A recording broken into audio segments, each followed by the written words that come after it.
may look at it as a health challenge, but this is a spiritual war. What is happening to the world today, locking down countries, locking down borders, making people, to be hiding in their houses, just like the Egyptians were kept in their houses during the plague of darkness and the plague of the locusts, even the frogs. They were locked into their houses. Nobody could move out because God's judgment was coming upon the land. And the same thing is happening. Whether it was scientists that created this, but it has slipped out of their hands, as the Lord spoke to me and told me. Whether it has slipped out of their hands and they have no control over it. Now it's ravaging the whole world. Everyone is afraid. Presidents are afraid. What do you call them? Congress people are afraid. Governors are afraid. Business people are afraid. Everyone. Some of them have entered into their bunkers. Even the creators of this are in hiding now. In fact, I heard of a particular president that immediately they discovered it in his country. He went underground from the first day and has not come out. Now, that is it. But God is above all. Moses will stand and invoke this sense and it will come. But it was not affecting Moses. I want to declare to somebody that whatever that God is releasing is not meant for you. The Moses that invoked it was there when it started. He did not fly. There was no jet to carry him and send him away. The thing was not meant for him, and therefore it did not touch him. It's not meant for you. I want to say that the war that is raging is not for you because we already overcomers. Because of divine immunity, that war we have won it, and so it shall be in the name of Jesus. Now let us look at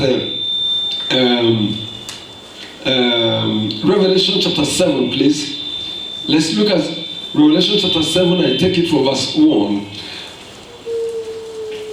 After these things, I saw 4 angels standing on the 4 corners of the earth, holding the 4 winds of the earth, that the wind should not blow on the earth, nor on the sea, nor on any tree. And I saw another angel ascending from the east, having the seal of the living God. And he cried with a loud voice to the 4 angels to whom it was given to hurt the earth and the sea, saying, hurt not the earth, neither the sea, nor the trees, for we have sealed the servants of our God in their foreheads. Hallelujah. Now here you see the sealing. Here we see a situation when God will want to judge the earth, but then the people of God that were there, calling the saints, the people that were worshiping the living God, who served God. Another angel was sent by God who stopped the one that was about to execute God's judgment and said, please do not hurt the earth yet. Let us seal. What is a seal? Seal is a mark. Let us bring a mark upon the saints of God. What is a seal? A seal is a stamp placed upon somebody. What is a seal? A seal is something that is brought upon you to distinguish you, to differentiate you, to cover you. He said, until we have sealed the servants of God. Now this is when you know the true servants of God. Hallelujah. This is when you know the true believers. And he says, you do not hurt anything until we have sealed our, the servants of our God. Hallelujah. Now, where was the sealing done? On the forehead. Hallelujah. Now you understand this covenant motive, even without thinking of all these things. The Lord said we should be anointed every week, every worship service day, every Sunday that we meet for morning worship. And because God knew what was coming, and He wants to seal His people, so that even if your faith is winning during the week, by the time you come back and receive the anointing, the fire will be upon you again. The shield will be upon you. The seal will come upon you. Hallelujah. Hallelujah. Now I want to tell you, when you go to Genesis chapter 4, you will remember that after Cain killed his brother Abel, God did something. God placed a mark upon him. When God told him he would be a vagabond, he would live a miserable life, and rather than appealing for mercy, all he complained was that his punishment was greater than he could bear, and somebody might see him and kill him. Then God said, no, now anybody that will kill you, God placed a mark on came. So sealing, marking did not start today. The Antichrist will mark people. The 666, mark on your hand or on your forehead is still part of it. It has been in existence. So the devil is not going to do anything new. The devil can only imitate what God has been doing. Hallelujah. Yeah. Hallelujah. So you see that God is sealing his people. So whatever evil that is coming upon the world, the angel of the Lord, they are watching and they are there. They will say, hurt not this one. Hey, touch not this one. Go not into this house, because they are sealed. And the Lord shall seal his people, and that sealing shall manifest and come into force in the name of Jesus. Amen. Hallelujah. Amen. Now, if there is divine immunity, there are things, 5 important things I want you to understand about this divine immunity and coverage. Now, if the people of the world understand that they have to immunize themselves, fortify themselves, cook themselves to be protected so that they can go about doing whatever they want to do, whether good or bad. If the medical science have developed vaccines that a mother or people can take to overcome any epidemic or any influenza or whatever virus that might be there, maybe flu or whatever, then understand that God is above man. Hallelujah. Yeah. Believers have their own immunization. Can somebody say immunization? Hallelujah. Yeah. Now, number 1, there is divine immunity covering your life. Now, when you look at the scriptures, you see that there is divine immunity covering your life. Hallelujah. Yeah. There are many passages in the Bible, they are not what I should write, but you know them. It says, ye shall not die, but live to declare the works of the Lord, the works of God. Thou shalt not die, but live. I shall not die. You shall not die. We shall not die. But do what? To declare the works of the Lord. That is how testimonies come. And I want you to know that number 1 reason God immunes people is to protect your life, so that the number of days they are prepared for you, it will not be cut short by anything or by the enemy. Number 2, there is divine immunity covering your finances. Hallelujah. How do you know this? Well, you know this because when you look at the life of Abraham, you see that anytime there is famine and he wants to run, rather than going down, rather than going bankrupt, Abraham was increasing. He ran to Egypt. He left Egypt wealthier. When he went to Gerar, he came out of Gerar wealthier. And the same pattern, when Isaac was there, God did not allow Isaac to run away. Nowadays, you don't even run. Borders have been closed. Flight schedules have been cancelled. Visas are no more given. So you are not going out. Wherever you are, you remain there. Hallelujah. So when that problem, challenge came during the time of Isaac, God told him, don't run. Remain where you are. Remain where I will tell you. Now, and Isaac remained that place in spite of the challenge, notwithstanding the famine. Isaac sowed the same year and reaped 100-fold. In fact, he became wealthier than the country where he was, sojourning, living. That they became jealous of him. That is it. Divine immunity, covering your finances, covering your businesses, covering everything you are laying your hands upon to do. Remember also Jacob, the same thing. Nothing. God will not allow you to go bankrupt. When trouble comes, he will make a way for you. When the trouble came again during the time of Jacob, what did God do? God had prepared a man ahead of them. Joseph was already promoted and announced in Egypt. They moved in, not living as beggarly people, but rather they were treated as kings. I want somebody to know that not only your life that is divinely secured, divinely immunized, your finances, your businesses shall not diminish. You will not go bankrupt. You will not be emptied. You will not suffer losses.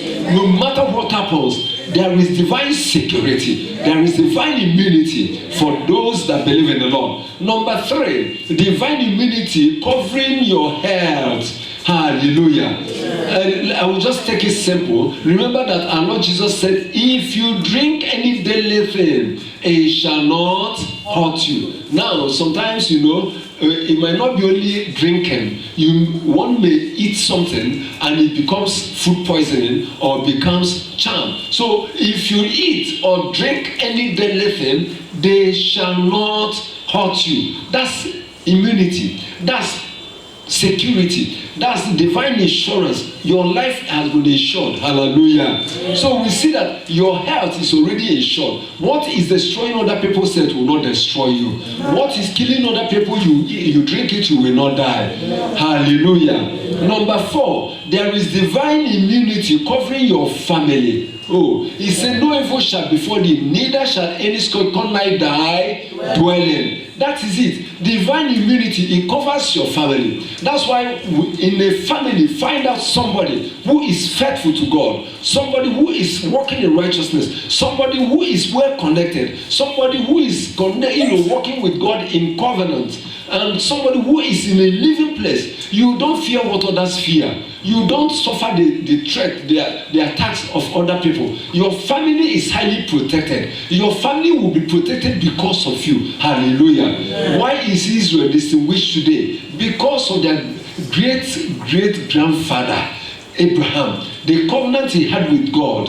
The relationship he had with God. God said, Isaac, I'm going to bless you because your father obeyed me. That is it. So there is your family will come under the same protection because you are a friend of God, you are a child of God, and so it shall be in Jesus' name. Amen. Number 5, there is also divine immunity covering your lands and possessions. Now, whatever is your property, remember is that it is written, the rod of the wicked shall not rest upon the Lord of the righteous. Hallelujah. Amen. Hallelujah. Amen. There are many passages. Whatever you possess, whatever God has given to you shall not be taken away from you. The devil cannot take it away. Man cannot take it away. No matter what, you know the story, you know the testimony of this place. Hallelujah. Because the word of God is true. His covenant will he not break, nor alter the words that have gone forth out of his lips, out of his mouth. So I want you to know that your property cannot be consumed. Sometimes you see fire consume people's face, robbers or whatever, evil befalling people. God will protect your life, protect your businesses, protect your health, protect your family, protect your finances. Hallelujah. Amen. Hallelujah. Amen. Now that brings us to the second point I want you to know, the methods of divine immunization. Hallelujah. Amen. How is this possible? How is it done? Now, if you go to Colossians chapter 3, verse 3, it says, you are dead to sin and the world. Hallelujah. Amen. Your life is hidden somewhere. Let's look at Colossians chapter 3, verse 3. It says, for ye are dead, and your life is hid with Christ in God. Number 1, a true believer is the person that is dead in sin. A true believer does not compromise with sin or with sinners. A true believer does not make a mock at sin. A true believer does not joke with sin. A true believer detests it. You love sinners, but you detest sins. Therefore, you don't laugh with them over sin or about sin. You don't take things for granted because you are dead. When you receive Christ and surrender to him, you died. And that's why sin and the world has no impact in the life of any true believer. You are dead. It says, for ye are dead, and your life is hid with Christ. So, when you bury somebody, the dead body that was buried is no longer the person. It's just the dust, the earth that would dissolve and end here until the resurrection body comes up. Amen. The real man, the real soul had gone out.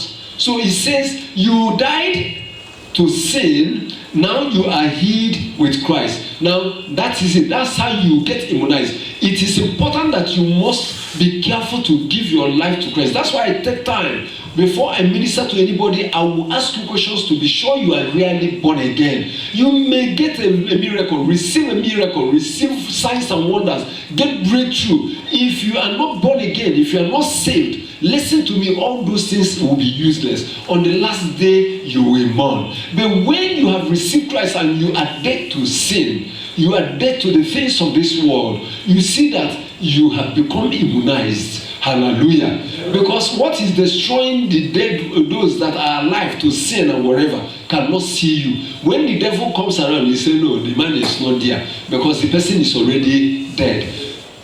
I do not know whether this virus is attacking anybody that is dead. No. Is there any epidemic catching the people in the burial ground? No. All those in their graves, they are afraid of coronavirus, afraid of pandemic. Whatever it is, they are not afraid of fire, they are not afraid of storms, whether Katrina or Josephine, they are not afraid of any fire. Hallelujah. So a dead man does not fear anything. Hallelujah. Though dead to sin and to the world, but alive in Christ. Number 2, your life is hid with Christ and Christ in God. Colossians chapter 2. Hallelujah. Colossians chapter 2, verse 2.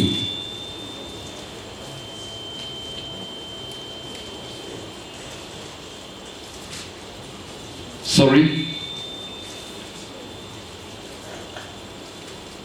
Let me take it. Colossians chapter 3, please, from verse 1. If ye then be risen with Christ, seek those things which are above, where Christ seated on the right hand of God. Set your affections on things above, not on things on the earth. For ye are dead, and your life is hid with Christ in God. Hallelujah. Now, please, it is 7 verse 3, chapter 3, verse 3. So correct that mistake over there. Now, your life is hid with Christ in God. That's it. Your life is hidden in Christ. Now, listen to me. After I got born again, the Lord opened my eyes to this scripture. And do you know how I apply it? When trouble comes or the enemy comes to rule, I used to tell him, I said, look, Mr. Devil, you cannot reach me. You are not seeing me. If you want to reach me, you will have to arrest Jesus Christ. Then you have to operate him. You have to tear him to find me and bring me out. But then before you find Christ, you have to arrest God. Because Christ is hid in God. Amen. It says, and your life is hid with Christ in God. So if anybody that wants to reach you, will first of all deal with God, then bring out Christ from God, and then bring you out from Christ before he can deal with you. Is that not a great mystery?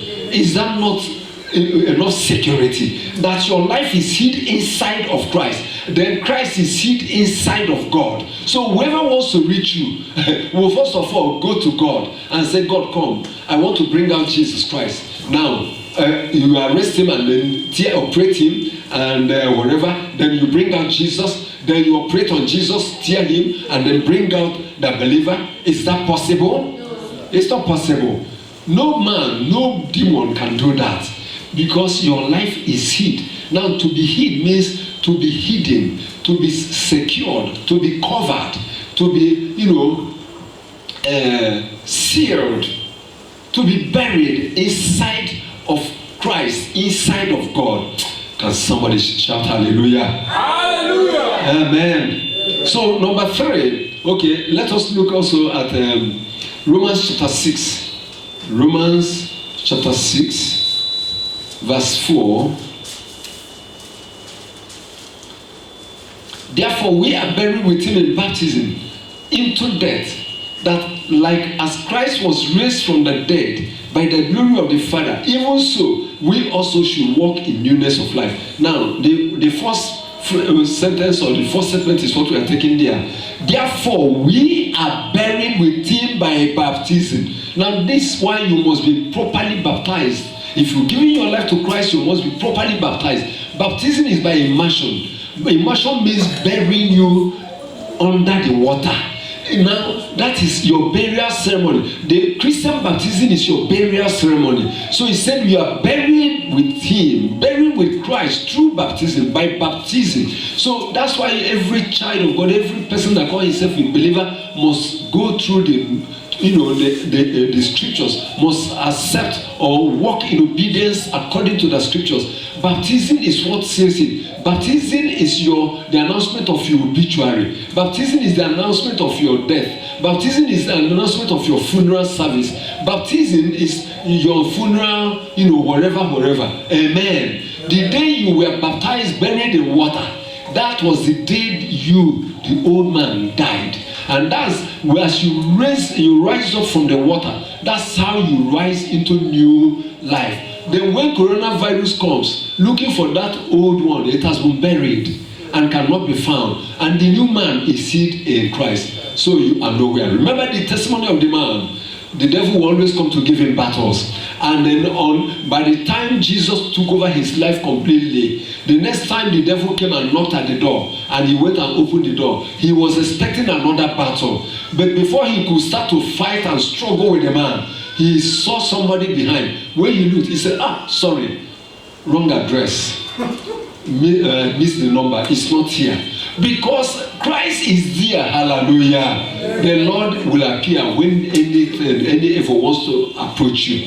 The Lord will appear. Let me tell you, when Israel left Egypt, and the Lord said, Lord, by the bank of the Red Sea, and Pharaoh thought he was coming to kite them. Do you know what happened? The pillar of cloud just moved from their front and to their back and gave them darkness, giving this one light. Our God is alive. He knows how to move. If evil is coming from your front, he will move to the front and stop them there. If the evil is coming from behind, he will stop them there. That's why when you are moving, at the front, you will not see evil. From behind, you will not see evil. And it shall be so in Jesus' name. So you see the method of immunization by baptism, by your death and burial. Number 3, you are sealed with the Holy Spirit of promise. Ephesians chapter 1 verse 13.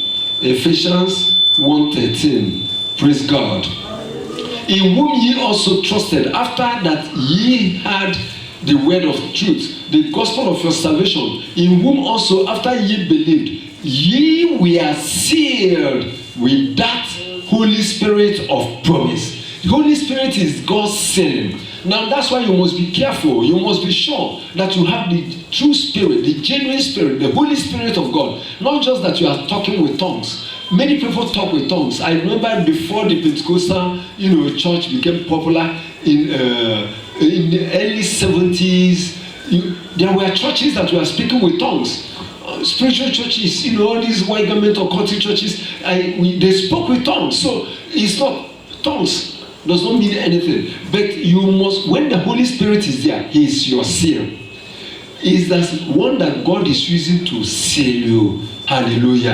And that's why if anybody is speaking with false tongues, that means there is a false sealing that is in the life of that person. And with my encounters, the devil had always confessed that if they will remain in the life of that person, they will miss the rapture and they will suffer in hell. So that is the purpose of the devil. So we have the Holy Spirit as the seal of God upon you that you're a child of God. It doesn't matter. The seal is not because of the quantity of things you have, the wealth you've amassed, the property you have. No, the seal is the Spirit of the living God that is in you. That is the seal. And when you know these revelations or know this truth, you will not be troubled by anything. Hallelujah. Number 4, you are spiritually marked by God. We have read Revelation already, and I've told you about Genesis chapter